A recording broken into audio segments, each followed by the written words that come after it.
तो फिल्म की शुरुआत रिहायो से होती है जो सो रही थी। उसके डैड उसे जगाने आए और उसे सुबह की प्रेयर पढ़ने को कहा। जिस टाइम वह प्रेयर पढ़ रही थी तो अचानक से उसे अपने कमरे के बाहर से अजीबोगरीब आवाजें सुनाई दी। जल्दी से वह प्रेयर छोड़कर बाहर निकली तो उसने देखा कि उसके डैड को अनजान लोग मारने आए हुए थे। अपने डैड को बचाने के लिए वह इन लोगों के ऊपर हमला करती है, यहाँ तक कि एक आदमी का कान भी काट देती है, लेकिन फिर भी अपने डैड को बचाने में कामयाब नहीं हो पाती। दरअसल रिहायो के डैड एक शेमन थे। बुरे सोल से पोसेस्ड हुई लोगों की वह मदद करते थे, लेकिन इन लोगों ने रिहायो के डैड को गलत समझ लिया। उनको लगा कि रिहायो के डैड काला जादू करते हैं, इसीलिए रिहायो के डैड को मार दिया गया। रिहायो अब अपने भाई को लेकर अपनी नानी के घर रहने आ जाती है। 2 साल का वक्त गुजर गया। रिहायो घर चलाने के लिए एक कपड़े की दुकान पर काम करने लगी। एक दिन जब वह घर लौटी तो उसने देखा कि उसकी नानी के पास उसके डैड के अंकल आए हुए थे, जो उससे उसके डैड का पुराना घर बेचने को फोर्स कर रहे थे। ये सुनकर रिहायो को काफी गुस्सा आ गया। रिहायो को तो आज तक यह बात ही नहीं समझ आई थी कि सब उसके डैड को बुरा क्यों समझते हैं। इन्हीं सवालों के जवाब लेने के लिए वह अपने डैड के टीचर के घर चली जाती है। यहाँ पर उसे अपने डैड की एक अजीब सी लाठी दिखी जो सांप की शक्ल की थी। जिसे वह टच करने लगी तो फौरन से पीछे से टीचर ने आकर उसे रोक दिया और कहा, इसे मत छूना। रिहायो ने दोबारा उस छड़ी को देखा और सीन्स फ्लैशबैक में चले गए। देखने को मिला कि रिहायो की मॉम भी सांप के काटने से मरी थी। जब सांप काटा था तो उनके जिस्म का बहुत बुरा हाल हो गया था और उनकी बहुत ही भयानक मौत हुई थी। सुरवो यानी ये टीचर रिहायो को बताते हैं कि तुम्हारा पुराना घर आज भी प्रेयर रूम के तौर पे यूज किया जा रहा है। अब प्रेयर रूम का सीन दिखाया जाता है जहाँ पर एक आदमी नमाज पढ़ रहा था। बार बार कोई उसके कंधे पे हाथ रखता है। 1 मर्तबा 2 मर्तबा तो उसने इग्नोर किया, तीसरी मर्तबा उसे डर लग गया। नमाज उसने कायनी ओर रखी और एकदम से यहाँ की लाइट चली गई और दिखाया गया कि अब इस आदमी के पीछे मरे हुए लोगों की सोल नमाज पढ़ रही थी। आदमी को जब इन लोगों की आवाज सुनी तो वह बहुत ज्यादा डर गया और उसने नमाज तोड़कर पीछे मुड़कर देखा तो वहाँ कोई भी नहीं था, लेकिन वह इस वाक्य से डर गया था, इसीलिए वह यहाँ से भागने की कोशिश करता है, जहाँ बाहर उसे रिहायो घबराया हुआ देख लेती है। रिहायो असल में अपने पुराने घर को देखने के लिए आई थी।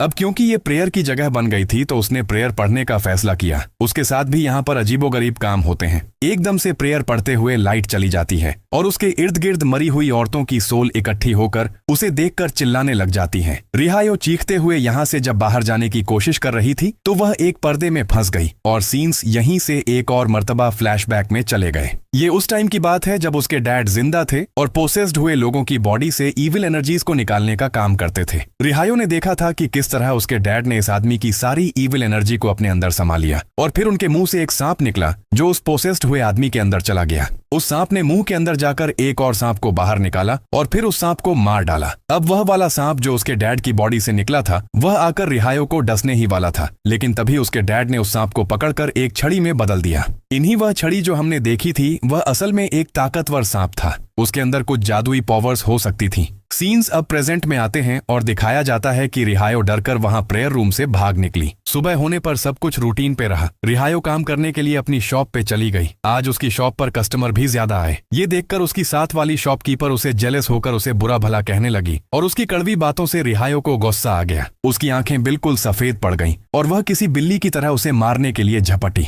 लड़ाई काफी इंटेंस हो गई थी। उनकी साथ वाली दुकानदार और यहाँ के लोग इन दोनों की लड़ाई छुड़वाते हैं और सभी लोग रिहायो की सफेद आंखें देखकर डर जाते हैं। अब रिहायो का दोस्त लड़का इन सबको कहता है कि रात रिहायो अपने घर गई थी। वहां पर उसके डैड कुछ इविल सोल्स को अपने साथ रखते थे। शायद उन्हीं में से किसी एक ने रिहायो को पोसेस्ड कर लिया होगा। खैर, इन सारी चीजों से रिहायो बहुत ज्यादा डर चुकी थी, इसलिए वह घर वापस आ गई। घर आकर उसने अपनी नानी से अपने डैड के काम के बारे में पूछा तो उसकी नानी ने भी यही बताया कि उसके डैड इविल सोल्स से मदद लेते थे और अपना काम करने के बाद उन सबको एक कमरे में बंद कर दिया करते थे, इसीलिए वह रूम अब बुरी आत्माओं का घर बन गया है। वह रिहायो को भी आइंदा वहां जाने से मना करती है, लेकिन रिहायो तो दोबारा जैसे पोसेस्ड हो गई थी। पता नहीं कैसे वह दोबारा उसी रूम के बाहर पहुंच जाती है। यहाँ आकर वह देखती है कि एक और आदमी यहाँ पर प्रेयर पढ़ने आया है, लेकिन यहाँ पर उसे प्रेयर पढ़ते हुए बहुत ज्यादा तकलीफ हो रही थी। रिहायो ने जब ये नोटिस किया तो अगले ही पल उसे देखने को मिला कि प्रेयर पढ़ने वाले आदमी के पीछे जिनका एक बच्चा लटका हुआ है, इसीलिए उसे इतनी मुश्किल हो रही है। अब खुद भी वह प्रेयर पढ़ने के लिए आ गई। जब वह प्रेयर पढ़ रही थी तो तो उसे अपने इर्द गिर्द बहुत सारे सोल्स के पांव दिखे। वह बुरी तरह डर गई और उसने प्रेयर्स पढ़ने शुरू कर दी और उसके प्रेयर पढ़ने से जैसे किसी सोल को तकलीफ हुई हो। वह सर पकड़कर रिहायो के सामने बैठ गई। उसे देखकर रिहायो डरकर पीछे की तरफ गिर गई, जहां पर बहुत सारी और सोल्स पहले से ही लेटी हुई थी और उसे अब पकड़ने की कोशिश कर रही थी। और इसी के साथ उसे दोबारा से पास्ट के वेन्स आने लगते हैं। पास्ट में उसके डैड अपने पास मौजूद सोल्स के जरिए एक आदमी के ऊपर रिचुअल कर रहे थे, उसे पोसेशन से निकाल रहे थे और उस टाइम पर वहां रिहायो आ गई। रिचुअल टूट गया और उन सारी की सारी सोल्स ने रिहायो को पोसेस्ड कर लिया।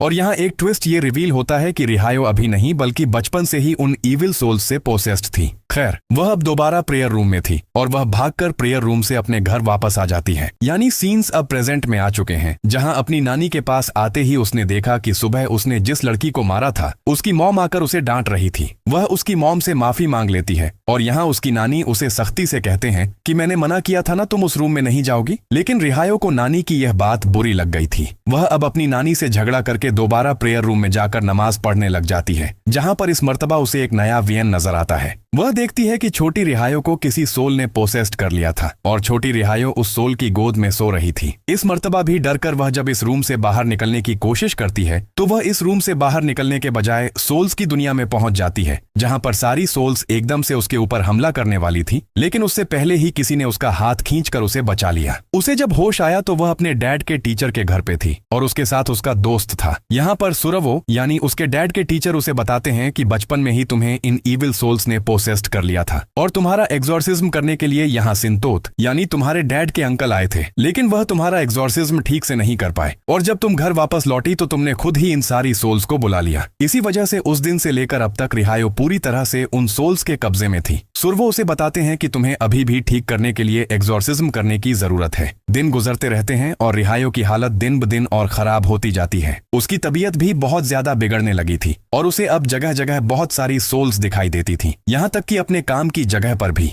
यहाँ रिहायो की नानी जब बाजार में जरूरत का सामान लेने आई होती है तभी वह आंटी जिनकी बेटी को रिहायो ने मारा था वह दोबारा बाजार में खड़े होकर रिहायो की नानी की बेइज्जती करने लग जाती है। ये देखकर रिहायो को पता नहीं क्या हुआ, उसके अंदर एक अजीब सी एनर्जी बनने लगी और उसके मुंह से एक सांप निकल आया, बिल्कुल इसी तरह जैसे उसके डैड की बॉडी से निकलता था और उस सांप ने जाकर उस आंटी को काट लिया। ये सारा नजारा गांव वालों ने देखा था। अब सबको लगने लगा था कि ये सब रिहायो की नानी ने ही किया होगा। गांव वाले तो अब इनको यहाँ से निकालने की तैयारी में थे, पर सुरवो ने आकर सारी सिचुएशन संभाल ली और कहा कि अगर इस सब के पीछे नानी ही जिम्मेदार है तो हम अपना सच वाला रिचुअल करवा के देख लेते हैं। इस रिचुअल के अंदर एक जिंदा इंसान को मुर्दे की तरह कफन पहनाकर लिटा दिया जाता है और उससे उसके गुनाह कन्फेस करवाए जाते हैं। अगर उसने वह गुनाह किए हों तो वह बंदा वहीं पर मर जाता है और अगर न किए हों तो वह जिंदा रहता है। नानी इस टाइम ये रिचुअल करने को भी मान गई थी क्योंकि उसने ये सब किया ही नहीं था। अगली रात दिखाया जाता है कि रिहायो की नानी का वह रिचुअल भी शुरू कर दिया गया था और रिहायो रिचुअल देखने के बजाय उसी प्रेयर रूम में प्रेयर पढ़ने के लिए चली गई। यहाँ पर बहुत सारी सोल्स ने उसे डराना शुरू कर दिया, लेकिन आज के दिन वह डरी नहीं,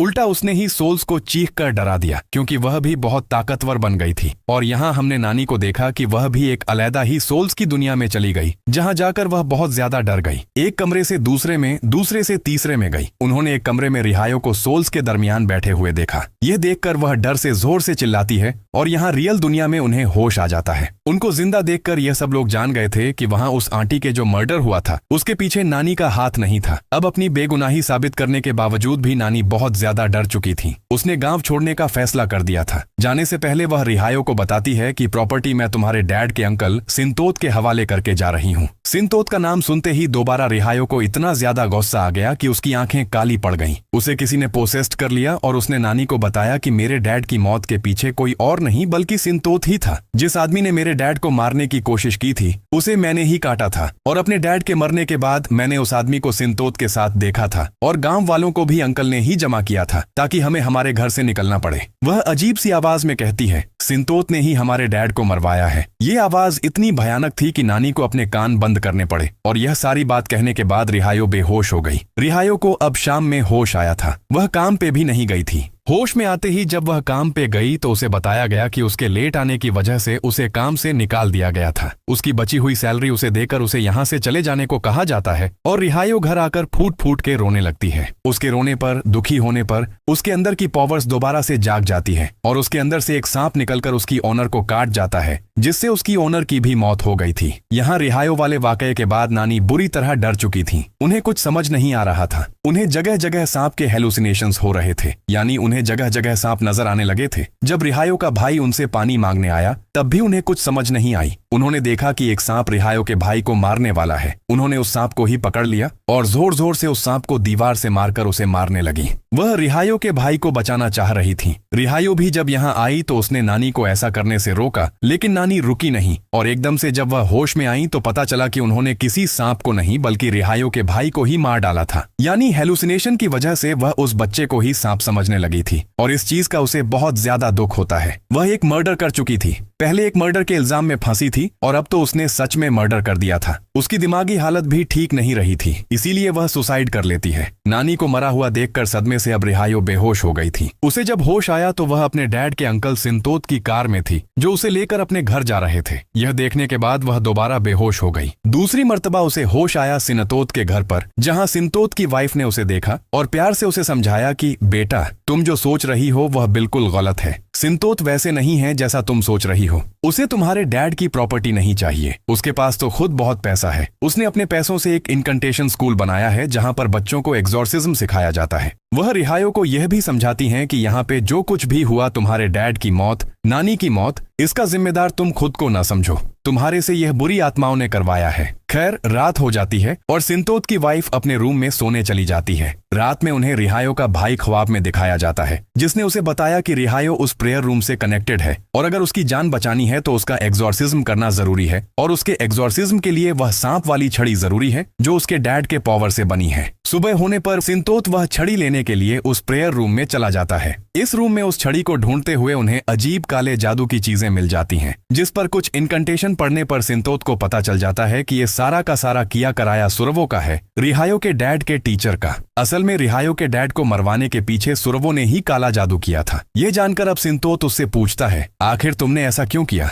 ये सुनकर सुरवो ने बताया, जब से रिहायो के डैड सिमरी लोगों की मदद करने लगे थे, लोगों ने मेरे पास आना बंद कर दिया था। लोग इनकंटेशन के लिए फिर सिमरी के पास ही जाते थे। इससे उसकी दौलत बढ़ती गई और मेरी घटती गई। मेरा नाम कम होने लगा और सिमरी का बोलबाला ज्यादा हो गया, पर बाद में बर्दाश्त नहीं कर सका, इसीलिए मैंने उसे मारने का प्लान बना लिया। असल में सिनतोत सिमरी के अंकल नहीं बल्कि सुरवो सिमरी के टीचर उसकी जायदाद को हड़प करना चाहते थे। इसीलिए रिहायो भी जब वापस गांव आई और आकर वह सुरवो से मिली तो सुरवो ने जानबूझकर ही उसे प्रेयर रूम में वापस भेजा था, ताकि वह दोबारा से उन पावर्स से पोसेस्ड हो जाए जिनसे पहले बचपन में सिंतोत ने उसकी जान छुड़ा दी थी। सारी सच्चाई जानने के बाद सिंतोत छड़ी लेकर वापस रिहायो के पास आ जाता है उसका एग्जॉर्सिज्म करने के लिए। रिहायो को एक रूम में लेकर आया गया था जहाँ पे बहुत सारे आदमी थे और इन्हीं आदमियों में एक आदमी वह भी था जिसने रिहायो के डैड का कत्ल किया था। उसे देखकर रिहायो गुस्से में आ जाती है और इविल एनर्जीज दोबारा से उस पर कंट्रोल बना लेती हैं। उसकी आंखें अजीब सी हो जाती हैं और वह पागलों की तरह चिल्लाती है और सिंतोत ही ऊपर ही हमला करने के लिए बढ़ती है, क्योंकि उसे लग रहा था कि सिंतोत ने ही उसके डैड को मारा है। लेकिन यहाँ सिंतोत उसे सच बताता है कि मैंने नहीं बल्कि सुरवो ने अपने काले जादू से तुम्हारे डैड को मारा था। चिल्लाकर रिहायो बोली, मैंने उस आदमी को यहाँ देखा है जिसने मेरे डैड को मारा था। तो इस टाइम सिंतोत ने यह कन्फेस कर लिया, वह लड़का मेरा बेटा था और मुझे आज से 2 साल पहले ही बस पता चला कि मेरा बेटा तुम्हारे डैड के मर्डर में सुरवो के साथ शामिल था और मैंने अपने बेटे को बचाने के लिए बस इस सच्चाई को छुपाया और इसीलिए तुम्हारी फैमिली की बहुत बेइज्जती हुई। तुम्हारी फैमिली को बहुत कुछ सहना पड़ा। तुम्हारी नानी मर गई, तुम्हारा भाई मर गया और इस चीज का मुझे आज तक रिग्रेट भी है। रिहायो का गुस्सा अभी भी सिंतोत पे था। आखिर उसने इतनी बड़ी सच्चाई छुपाई कैसे थी? सिंतोत की गलती की सजा देने के लिए वह उसी के बेटे को पोसेस्ड करवा देती है इविल एनर्जी से और वह उसका बेटा फिर पोसेस्ड होकर उसी को मार देता है। अजीबोगरीब आवाजें सुनकर सिंतोत की वाइफ इस रूम में आ जाती है और देखती है कि सिंतोत तो पहले ही मर चुका है और उसे मारा उसके अपने बेटे ने ही था। वह सबसे पहले अपने बेटे को एग्जॉर्सिज्म करके होश में लेकर आती है और जब उसका बेटा देखता है कि उसने अपने डैड को ही मार दिया तो वह टूट सा जाता है। इस गुनाह के पश्चाताप ने उसका दिमाग जकड़ लिया था और इसी वजह से वह सुसाइड कर लेता है, अपनी ही जान ले लेता है। सिचुएशन हाथ से निकलती जा रही थी। सिंतोत की वाइफ को पता चल गया था कि सिचुएशन को कंट्रोल करने के लिए रिहायो का एग्जॉर्सिज्म करना जरूरी है। वह अपने सारे दुख भुलाकर अपने बेटे, अपने हस्बैंड की मौत को साइड पे रखकर रिहायो का एग्जॉर्सिज्म शुरू कर देती है और फिर उसके अंदर से सारी ईविल एनर्जीज को बाहर निकाल देती है। ईविल एनर्जीज के उसकी बॉडी से निकलते ही रिहायो बिल्कुल नॉर्मल हो जाती है और अगले दिन हमें सिंतोत और उसके बेटे का फ्यूनरल दिखाया जाता है। रिहायो को बहुत ज्यादा दुख हो रहा था, लेकिन इस मर्तबा भी सिंतोत की वाइफ, जो कि एक बहुत अच्छी लेडी थी, उसने बहुत ही प्यार से रिहायो को समझाया कि इस सब की जिम्मेदार तुम नहीं हो, तुम अपने आप को इस सब के लिए बुरा मत समझो। ये सब ईविल एनर्जीज की वजह से हुआ था जिन्हें एग्जॉर्सिज्म करके मैंने तुम्हारी बॉडी से निकाल दिया है और अब तुम बिल्कुल नॉर्मल हो। सिंतोत की वाइफ ने उसे यह भी बताया कि तुम्हें जिस ईविल एनर्जी ने पोसेस्ड किया हुआ था, जिस जिन ने पोसेस